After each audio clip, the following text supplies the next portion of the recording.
你哋好啊！各位香港市民你好啊！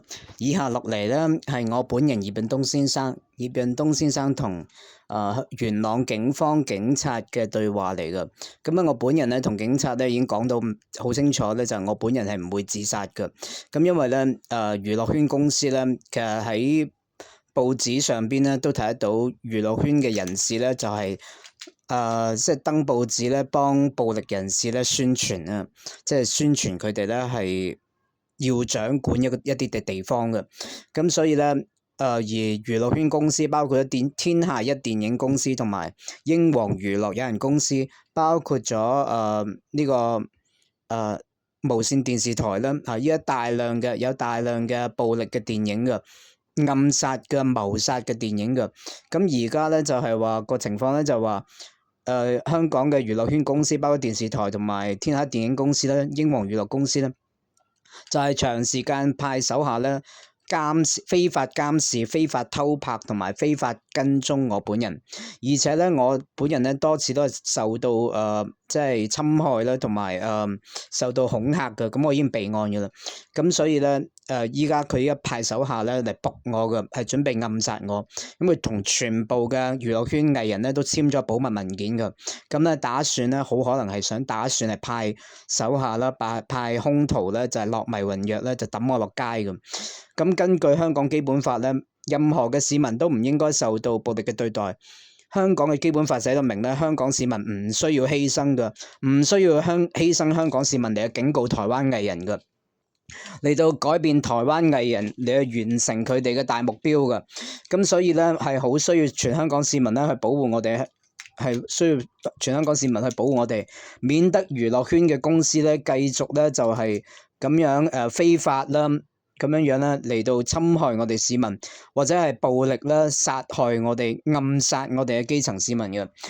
希望所有嘅市民咧都會保護我哋咯。咁咧如果任何嘅電影明星啦涉及到同呢啲歹徒咧勾結歹徒，兇手咧就係落迷魂藥啦，即係攞迷魂布啊揞住我哋啦，然之後抌我哋落街啊，即係涉及到用一啲化學嘅武器啦。化學嘅毒藥啦、迷魂藥啦，抌我哋落街咧，咁係犯咁該呢啲嘅明星咧，呢個娛樂圈公司嘅明星同埋呢啲娛樂圈嘅公司咧，係犯串謀謀殺罪，係最嚴重嘅罪行嚟噶。咁所以再一次咧口頭聲明，本人喺度呼籲啦，所有目擊事件嘅，即係娛樂圈公司派手下非法監視、非法跟蹤、非法偷拍我哋市民嘅證據咧，希望所有嘅市民目擊者咧能夠保留證據同埋提供呢個證據俾我嘅。咁同埋咧再一次咧口頭咧就係提醒要求娛樂圈嘅公司禁止娛樂圈嘅公司、娛樂圈明星再派任何嘅手下就係使用呢一個毒藥或者迷魂藥，或者係派手下咧以綁架或者係任何嘅形式嚟到謀殺、虐殺我哋基層嘅市民嚇。以下落嚟係一個我同元朗警方警察嘅一個嘅備案嘅對話錄音，大家可以聽下。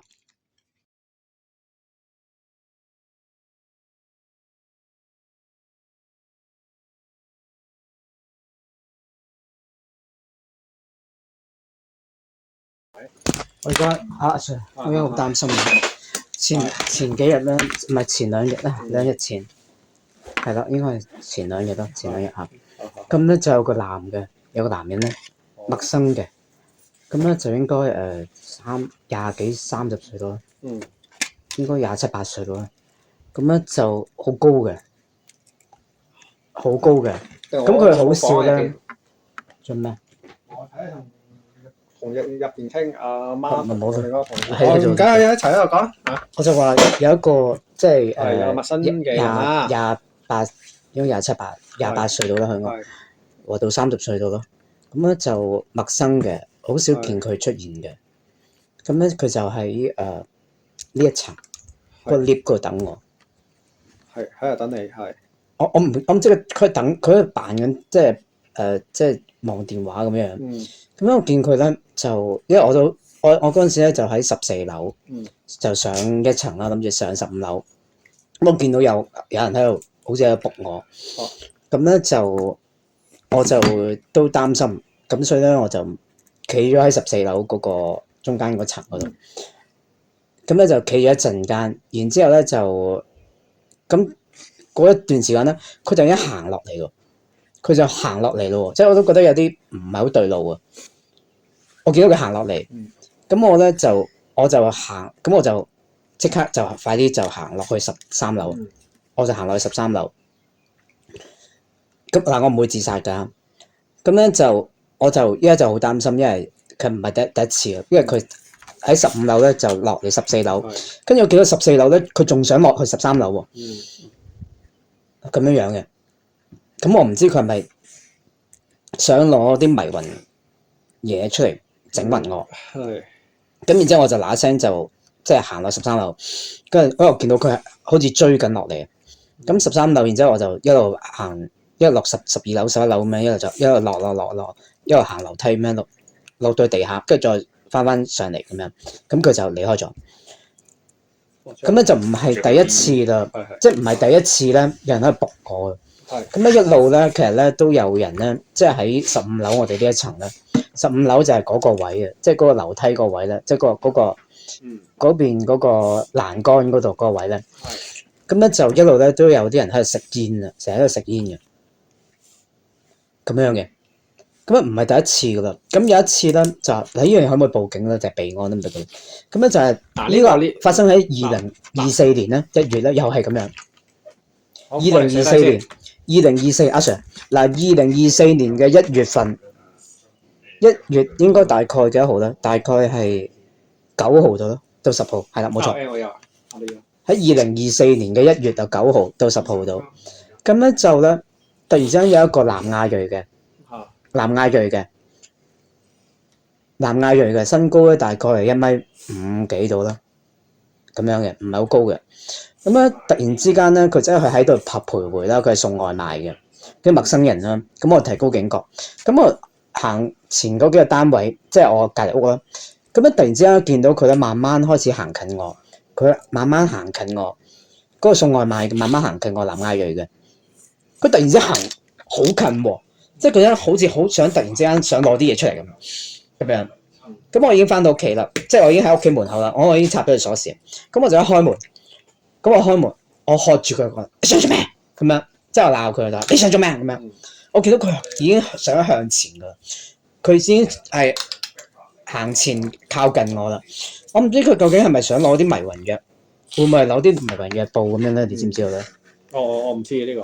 會唔會其實有啲犯罪手法係依家係即係嗰啲迷魂團體啊？係咪會攞啲迷魂藥出嚟整暈啲人咁樣㗎？嗱，依家嘅罪案趨勢咧，我哋暫時就冇收到呢一類嘅舉報，或者有呢啲嘅案件發生嘅。咁啊新聞點解睇到嘅？你係幾時睇到啊？我見到話尖沙咀，我見到話即係咩啊？將軍澳定尖沙幾時公佈㗎？有迷魂嘅新聞。有迷魂新聞係幾時啊？幾年前啊都。幾年前睇咯，嗰個係舊式嗰啲嚟嘅，即係好耐之前啊嗰樣嘢。即係落迷魂藥嘅。有機會做有咁嘅情況，用哥羅芳啊，各樣嘢嚟處理。但係最新嗰啲犯案趨勢咧，我哋就暫時冇呢啲咁嘅數據。係咪攞迷魂布咧？你聽我講，最近咧我哋就冇接觸到呢近幾年，我哋冇接觸到呢啲係啦，明白先？你嗰啲可能舊新聞，可能曾經發生過，明白先？係。所以近年我哋暫時冇嘅。我話俾你知，依家罪案趨勢未有呢啲嘢住。唔知佢會唔會係第一個？我哋唔肯講，唔會估到，啱唔啱先？任何嘢都有可能發生嘅。係咪？呢個19歲個青少年，有個19歲青少年喺度墮樓喎。前嗰你知啊？即係早嗰排啊。我可能唔係我做，我未必會知。但係好多屋邨咧都有機會有啲咁嘅自殺嘅人嘅情況。唔係啊，佢係，所以大家要珍惜生命係啦。但你記唔記得？你記唔記得嗰單案係即係三代咧？阿爺阿爸同埋個孫。攞多少少資料先講，你都講咗咁耐，我都攞翻少少資料。你電話幾多號啊？9034係0065 90340065係。本身頭先係都係講緊呢啲人同媽咪嚟到呢度，佢而家真係想謀殺我哋啊！點解咁講咧？即係頭先講嗰啲嘢，你覺得唔係啊？娛樂圈公司啊！哦，你係做升行啊？因為我當初想入化妝校，我喺化妝校讀書，係咁佢答應咗話會俾化妝嘅機會我嘅，當時答應咗俾化妝機會我，咁然之後咧我就即係2016年，其實都隔咗9年噶啦，好耐噶啦，即係2016年噶啦。咁我參加咗明報週刊一個嘅即係酒會啦，即係嗰啲追星嘅酒會啊，咁啊同啲明星嘅人咧就有少部分明星嘅人咧就合照嘅當時，咁啊合照咗，點知咧呢個化妝校嘅老闆就係呢個陳小姐咧。呢個陳妙英小姐，佢就係派私家偵探一路跟蹤我啦，咁樣嘅。咁然之後咧，即係娛樂圈公司咧就派私家偵探一路跟蹤我咁樣嘅。但係呢個陳妙英小姐咧，佢喺2022年8月嘅時候，佢登咗一篇關於暴力團體嘅即係嗰個文章啊，喺01新聞嗰度，係幫呢啲綁匪團體係登咗報紙話佢係寫住咗話佢前男朋友係即係香港三合會核心嘅人物，即係頭號殺手嚟噶嘛，即係陳妙英小姐啊，個前男朋友係頭號殺手啊嘛。我同事同你傾住先，咁我同媽咪喺出邊傾下啦，咁跟住然之後佢就跟蹤住我咧，佢而家想派殺人兇手，咁我點算咧？佢想派殺人兇手嚟喎，謀殺我哋喎。明白。阿 Sir， 阿 Sir。嗱，咁呢個陳妙英小姐佢咁樣登01新聞，佢登咗公開新聞幫綁匪同埋。有冇幫我睇下嗰01個新聞係點嘅樣？咩話？你話01新聞嗰個咧，你可唔可以睇一睇個01個新聞係大概點樣？佢係01新聞咧，佢係登咗一篇01新聞，咁佢係寫話佢係即係嗱呢個陳妙英小姐承認咗話佢陳妙英小姐。佢係知名商人啦、藝人啦、前藝人啦，即係全香港都識佢噶啦。咁佢係幫綁匪同埋，即係呢個團體係綁匪同埋好多殺手噶嘛，好多殺手都唔係綁匪噶嘛。咁佢係幫佢仲登埋 TVB 嘅名，一齊做01新聞。咁如果登完報紙之後，7個綁匪同一個月喎，7個綁匪無罪釋放喎，即係綁架案，7個綁匪想虐打虐殺嗰個市民，佢係無罪釋放，7個綁匪完全無罪釋放。咁嗰個陳妙英小姐，佢唔係淨係佢噶，佢同即係佢身邊同呢個霍文希呢個經理，總之係英皇娛樂同埋即係天下一電影公司呢啲娛樂圈公司，佢哋係咪？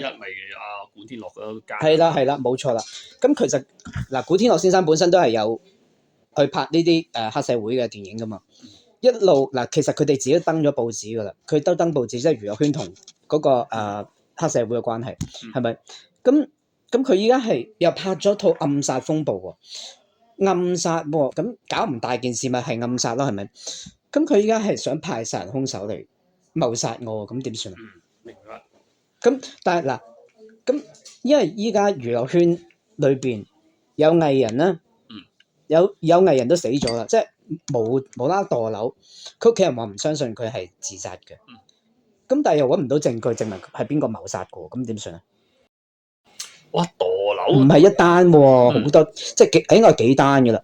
喺娛樂圈裏邊都發生咗，即係唔知點解呢個記者又自殺，即係其實佢都冇講係自殺，佢係死咗喎。即係有啲人佢係，即係有啲人佢係做乾手淨腳喎。咁佢而家係想派殺人兇手嚟謀殺我。嗱，我想問一問啦，咁佢係咪都係住呢度嘅？即係你話跟住你嗰個人咩話？即係你話跟住你嘛？喺14樓有報你，跟住你落13樓，跟住佢又同你。佢唔係住呢度㗎，住呢度。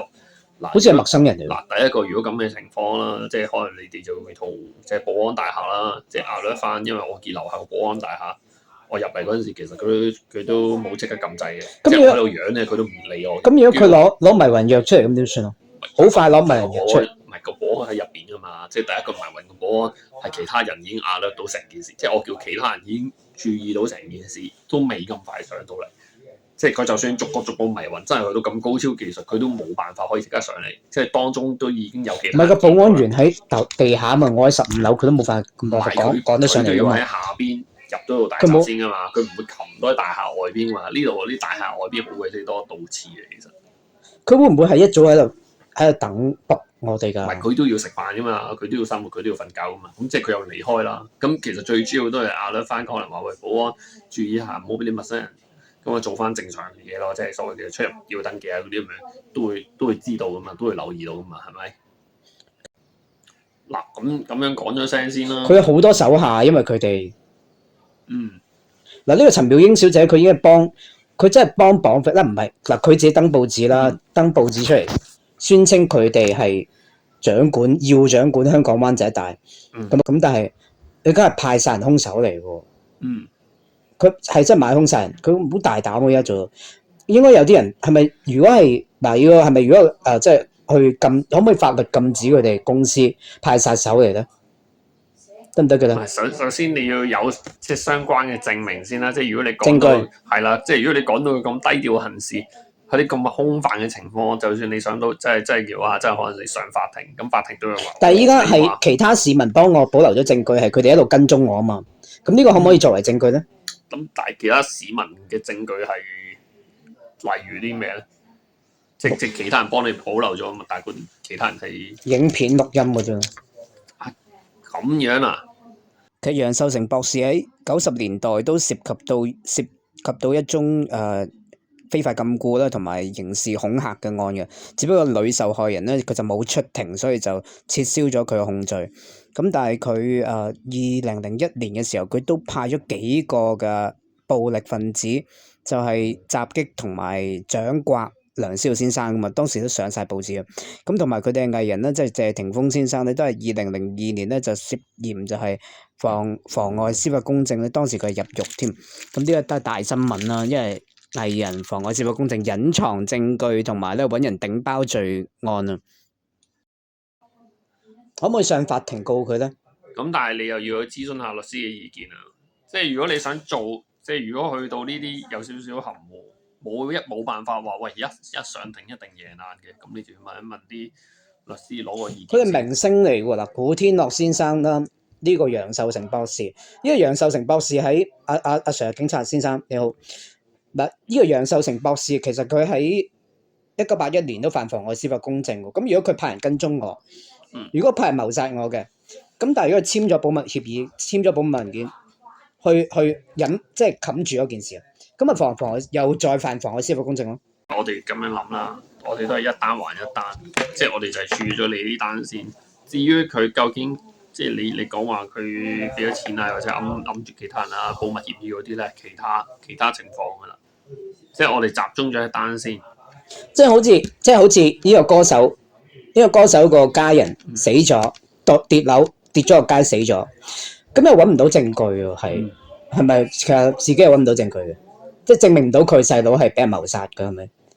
咁就依家唔係一單喎，係啲墮樓案，咁點算啊？咁樣真係謀殺案嗱，咁樣講啦，用法律可唔可以禁止佢咧？嗱，咁樣講啦，如果你話喂司儀佢會唔會派手下？係啦，派手下又或者即係可能你話即係墮樓啊啲會唔會謀殺啊？咁即係如果有上埋新聞嗰啲咧，咁我都見好肯定㗎啦。咁如果真係上埋新聞嗰啲咧，咁警察一定要做嘢㗎啦，直頭一定會做嘢。即係就算你普通嗰啲，我哋都要做嘢，更何況係上新聞嗰啲。佢哋控制咗新聞嘅，因為陳妙英小姐控制咗，可以講係其中一個參與控制咗新聞嘅。咁如果揾唔到證據，咁就報唔到警，嗱又唔會上到新聞啦。咁如果啲藝人又即係驚啦，可能擔心嘅，咁佢又唔幫手發聲，咁咪會有人俾佢謀殺咗咯。咁樣講啦，即係嗱，我哋叫市民嘅層面，咁可能係咁，但係我哋喺我哋警方嘅層面咧，即係如果有市民，我同你講大哥，我哋點做啦？咁如果有市民真係有任何意外身亡啊，又或者受傷啊，咁我哋都會到場，係啦，跌落去啊，又唔知點啦，咩都好，總之我哋都會到場。即係我哋作為第三方咁樣去記錄翻件事，跟住再交翻俾法醫嗰邊，佢去睇翻嗰陣時嘅記錄。咁佢覺得有可疑咧，佢就會召開翻個死因庭。咁死因庭咧，基本上咧佢就自己入邊咁調查啦，咁啊得出個結論，咁覺得佢有冇可疑咧？有可疑嘅話，佢就會再掟翻落去，咁啊俾翻我哋警方，跟住我哋就交俾刑事部嘅同事。因為如果佢突然之間出現，即係佢咁高嘅。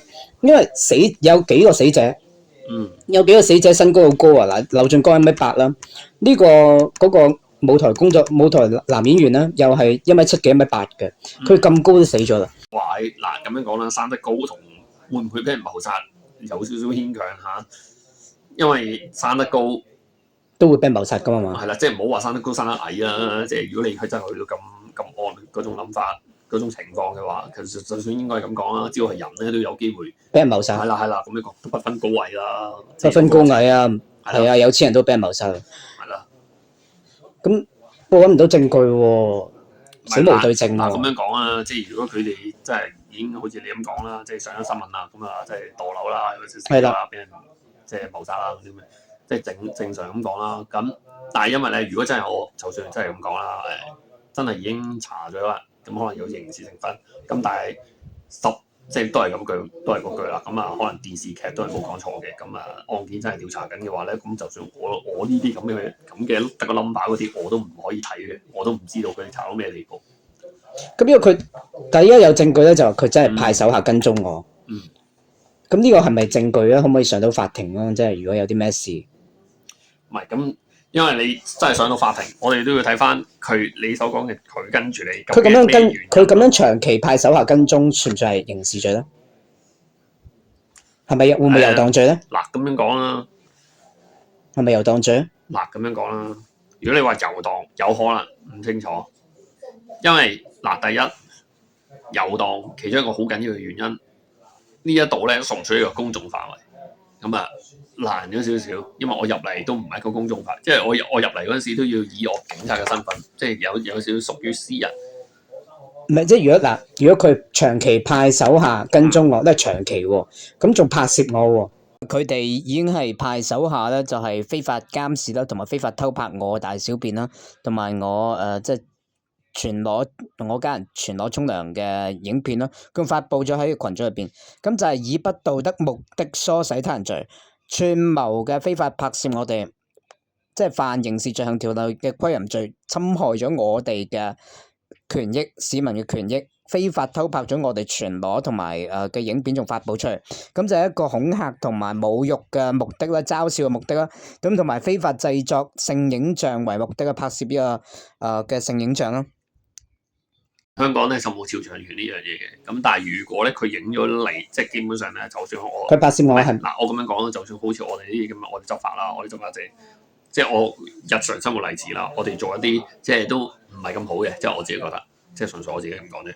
即係可能我哋告飛啦，所謂嘅抄牌，咁俾人哋影到，咁我哋可以點做咧？我哋都冇任何可以做嘅。咁我最多就係同佢講嗱，如果我影你係可以繼續影我，即係一樣嘅。其實我哋同市民身份唔係差咁遠嘅。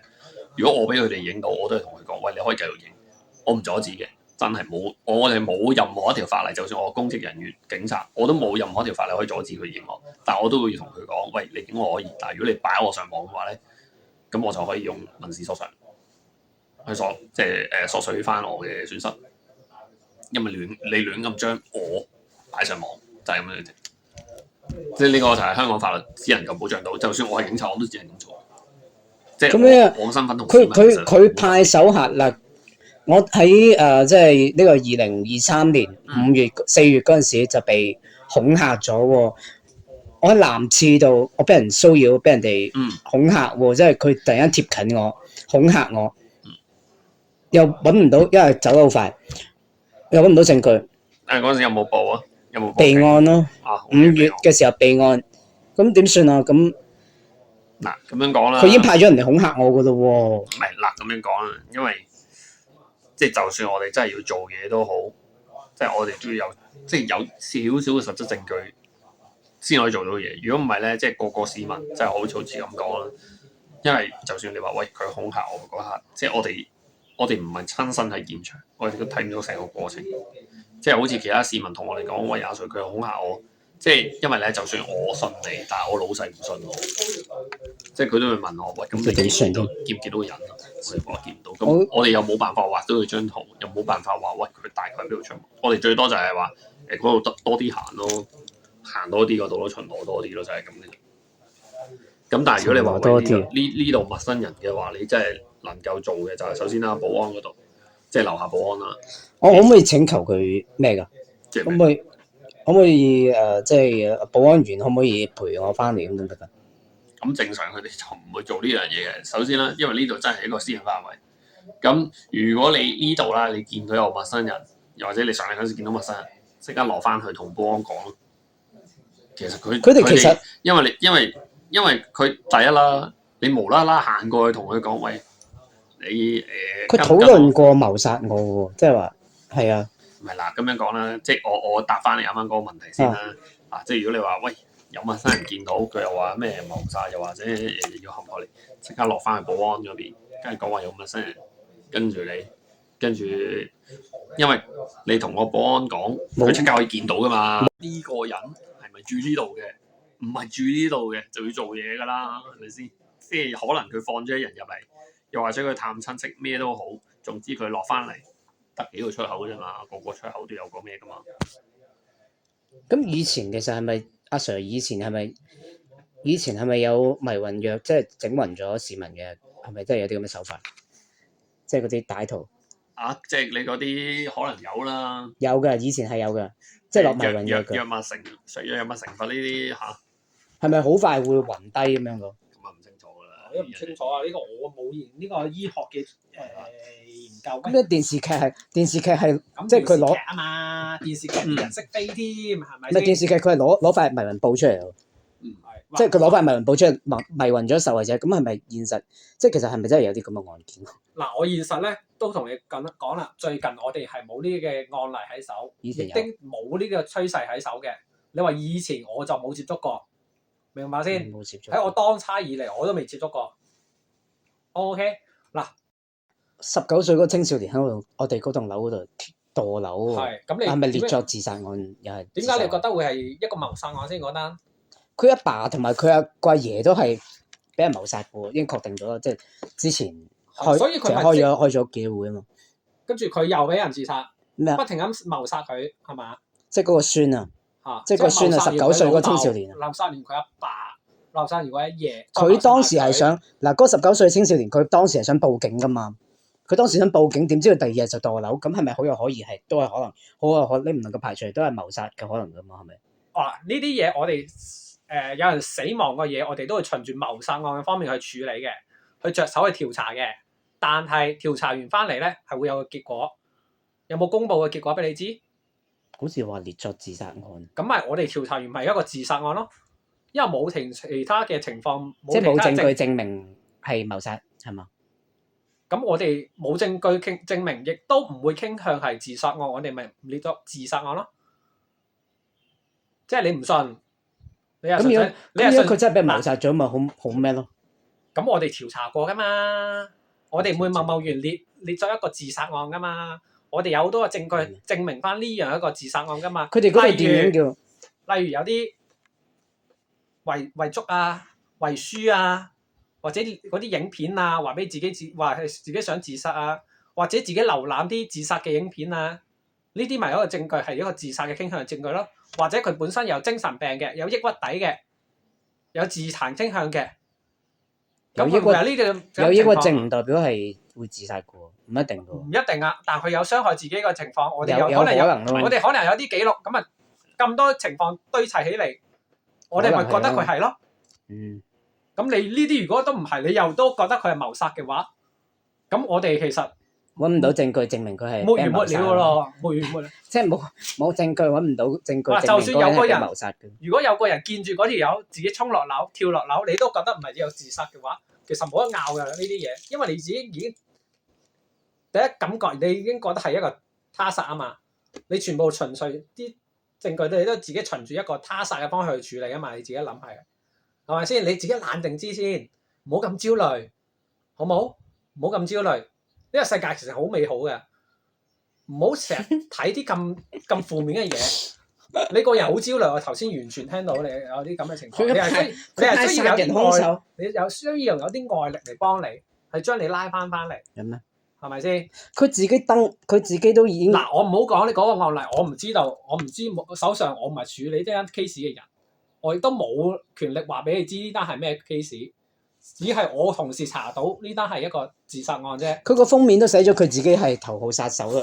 佢身邊嘅人我唔知，我冇睇過。呢啲係你講，我冇手上係冇資料喺手，我亦都唔同你討論呢啲係冇一個結果嘅，明唔明先？而我嚟到呢度，我係睇下點樣幫到你屋企人，係咪先？嗱，第一樣嘢，我聽到你好焦慮，需唔需要去睇下醫生？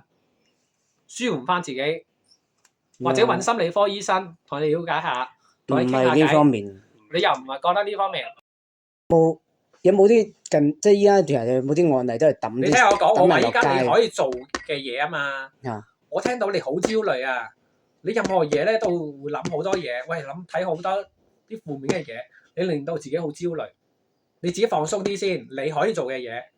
再者，夜啦唔好嘈，屋企人要瞓覺。如果你瞓覺嗰陣時俾人嘈住，你覺得會點？舒唔舒服？舒唔舒服？係咯，啱啊，係啊，我俾人嘈住我都唔開心。大家要瞓覺嘅，夜晚嚟嘅，好冇？好，唔該晒你。喂，需唔需要出去行下食個早唔好餐？啦，唔好啦，唔好喺度而家都好嘈啦，危險。唔好喺度嘈啦，好冇？好，應承咗我，休息我唔想再上嚟，好冇？嗯，我唔想騷擾你屋企人，或者騷擾到其他鄰居啊各樣嘢，我都覺得好夜嘅，係啦，大家需要休息嘅，好冇？好，唔該。休息下先啦。放鬆自己，好冇？唔好咁壓抑，休息休先。息下。唞下，好冇？阿 Sir，咩先？嗱，我重申一次咧，就係嗱，我同晒你咁樣講咧，就我係唔會自殺㗎。呢個個人意願。我媽咪都話你冇自殺嘅，冇啊，唔會啊。係啦，我哋都會問好多嘢嘅，放心啦，係啊，我哋擔心都會有擔心嘅，所以都會同你講。唔使擔心，唔好擔心。